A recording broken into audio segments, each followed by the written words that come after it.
Таджикский дзюдоист Тимур Рахимов в весовой категории 100 килограммов квалифицировался на Олимпийские игры в Токио, которые пройдут с 23 июля по 8 августа этого года. Об этом сообщила Национальная федерация дзюдо Таджикистана.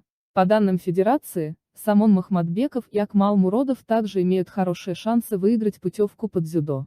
Тимур стал пятым спортсменом Таджикистана, который выиграл олимпийскую лицензию. Ранее квалификацию прошли боксеры Бахадур Усмонов и Шабос Ниматуллаов, легкоатлетка Гульсум Бешарипова и дзюдоист Камран Шохи Устаперион. Тимур Рахимов занял 7-е место на чемпионате мира 2021 года, который проходил в Венгрии с 6 по 13 июня. В настоящее время Тимур занимает 21 место в рейтинге с 3009 очками.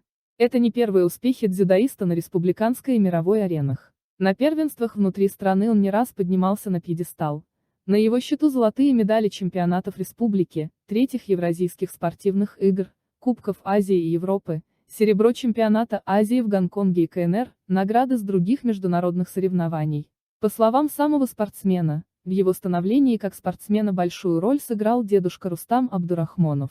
Тимур Рахимов сначала тренировался в знаменитой школе мастера Худайназара Бакиева, а затем в детско-юношеской спортивной школе Олимпийского резерва района Рудаки под руководством заслуженного тренера Таджикистана Мустакима Аминова.